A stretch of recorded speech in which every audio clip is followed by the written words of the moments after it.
Hello guys, মা আপনারা তো দেখেছেন যে মা একটা উনুন বানাচ্ছে।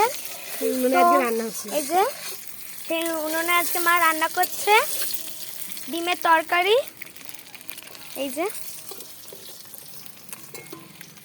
আজ আমরা কাঠের উনুনে রান্না করে খাচ্ছি। শীতের দিনে রোদে বসে রান্না করতে বেশ ভালোই লাগছে।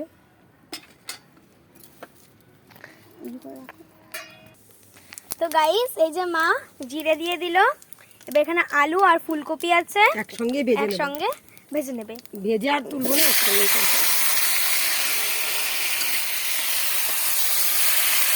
আমাদের আজকে লাঞ্চ হচ্ছে ফুলকপি আলু ডিমের ঝোল আর লাল শাক। লাল শাক রান্না করে রান্না হয়নি, এই যে ভাতের আলু রাখাও রান্না হয়নি, এই যে ভেজানো আছে চাল।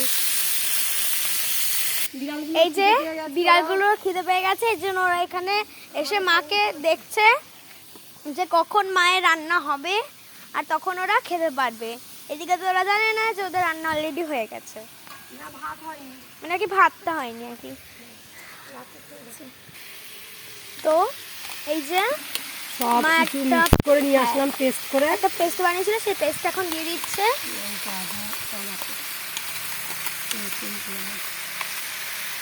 মা কি কি দিয়ে পেস্টটা বানিয়েছে একটু বলে দাও। এখানে লঙ্কা, আদা, রসুন, পেঁয়াজ সব আছে। তো এই যে মা ডিমটাকে ভাজা হয়ে গেছিল আগে, এখন ডিমটাকে দিয়ে দিল। তো এই যে মা এখন গরম মশলাটা দিয়ে দিল। আমাদের রান্না শেষ, ভাত বসিয়ে দিয়ে আমরা চলে যাব নিচে কাজ করব। আবার অন্য সময় রান্না করব, তখন আমরা আবার ভিডিও তুলবো। বাই।